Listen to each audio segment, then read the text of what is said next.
tadi Nathan ngupload di Instastory eksklusifnya, dia sedang berada di bandara Belanda nih ya, di departure. Berarti di keberangkatan ya kan? Dan ternyata ada berita gini nih. Coach Sintayong bilang, jangan khawatir, Nathan pasti datang. Jadi dia diizinkan bela timnas Indonesia U23 lagi. Nathan Joaon balik ke Qatar. Nathan sempat mengikuti latihan bersama Heerenveen sebagai persiapan menghadapi PSV sebelum terbang lagi menuju Qatar. Bek sayap timnas Indonesia U23 Nathan Joaon terpaksa harus melakukan perjalanan panjang dalam kurun waktu 2 hari setelah mendapatkan izin dari SC Heerenveen untuk kembali ke skuad Garuda Nusantara. Heerenveen awalnya hanya mengizinkan Joaon memperkuat timnas U23 selama fase grup Piala Asia U23 2024. Pemain berusia 22 tahun ini kemudian kembali ke Heerenveen. Meski timnas U23 dipastikan lolos ke perempat final usai mengalahkan Yordania 4-1 di laga terakhir grup A. Dalam unggahan foto di media sosial resmi klub, Selasa 23 April, Joaon sempat terlihat mengikuti latihan Heerenveen. Joaon tampak berbicara dengan rekan satu timnya, Osame Sahraoui. Latihan ini sebagai persiapan menghadapi PSV, Kamis 25 April malam WIB.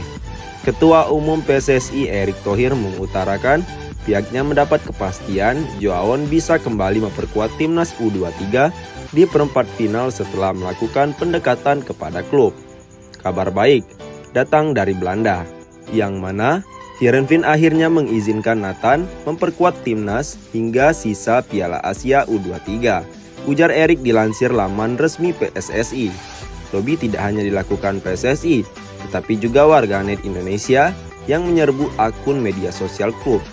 Erick merasa senang kepada warganet yang memberikan komentar sopan di akun media sosial Heerenveen, sehingga klub bersedia melepas Joaon. Terima kasih dukungan supporter yang mengharapkan Nathan dilepas klubnya. Sampai-sampai banyak singgah komentar dengan sangat sopan ke sosmednya Heerenveen. Ungkap pria yang juga menjabat sebagai Menteri Badan Usaha Milik Negara atau BUMN tersebut. Dengan kembalinya Joaon ke timnas U23, Erick berharap skuad Garuda Muda memperoleh hasil positif di babak 8 besar. Sehingga peluang untuk merebut tiket ke Olimpiade Paris 2024 makin terbuka. Memang tidak mudah, tapi pada akhirnya kita bersyukur seluruh pemain yang diinginkan Coach STY bisa tersedia. Ini tinggal usaha dan doa terbaik kita berikan demi hasil terbaik di 8 besar, kata Erick. Timnas U23 akan menghadapi Korea Selatan di perempat final. Laga ini berlangsung di Stadion Abdullah bin Khalifah Jumat 26 April dini hari WIB.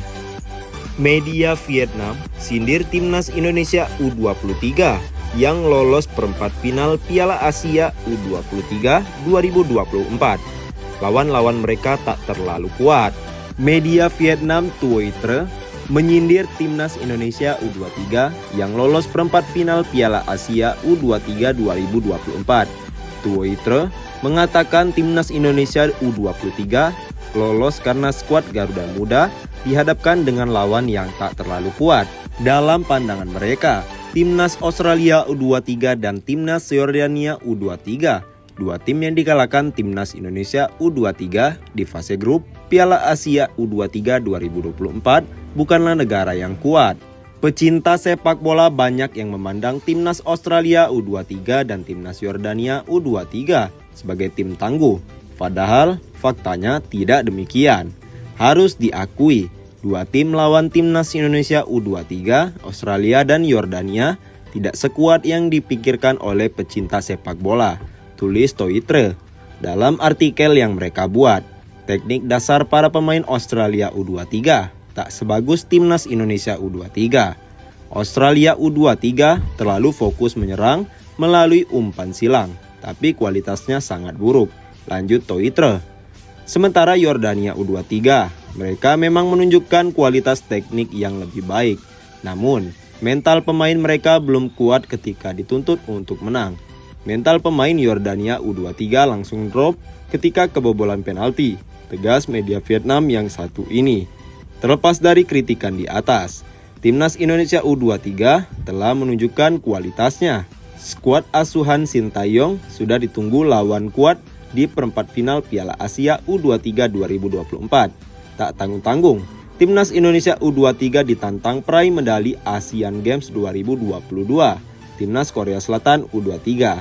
Laga ini sangat emosional bagi Sintayong, mengingat dirinya berasal dari Korea Selatan. Meski begitu, Sintayong dipercaya menjunjung tinggi profesionalisme. Sintayong diprediksi tetap berupaya sekuat tenaga mengantarkan Timnas U23 menang atas Timnas Korea Selatan U23. Jika menang atas Korea Selatan U23, Timnas Indonesia U23 selangkah lagi lolos ke Olimpiade Paris 2024. Sebab tim-tim yang finish di posisi 1, 2, dan 3 Piala Asia U23 2024 berhak lolos ke Olimpiade Paris 2024. Hasil Piala Asia U23, Gilas Jepang, Korea Selatan jadi lawan Timnas U23 Indonesia di babak 8 besar.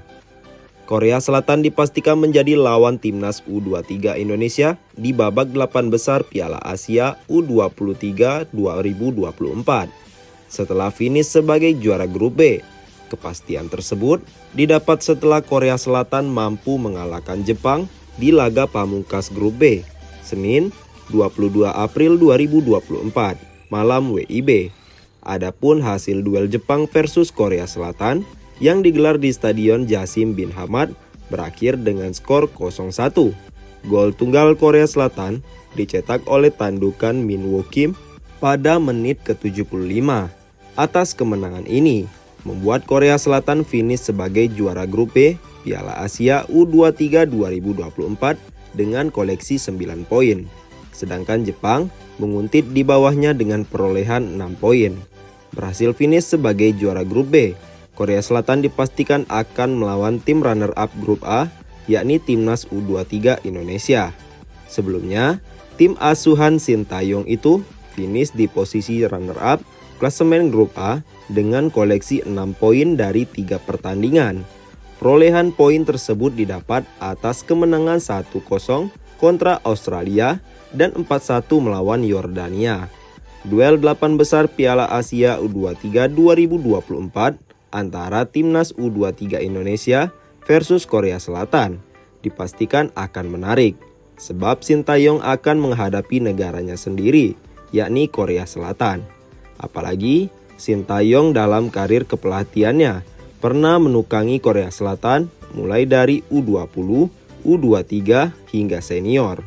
Adapun jadwal duel 8 besar Piala Asia U23 2024 antara Timnas U23 Indonesia versus Korea Selatan bakal digelar di Abdullah bin Nasser bin Khalifa Stadium, Jumat 26 April 2024 pukul 00.30 WIB.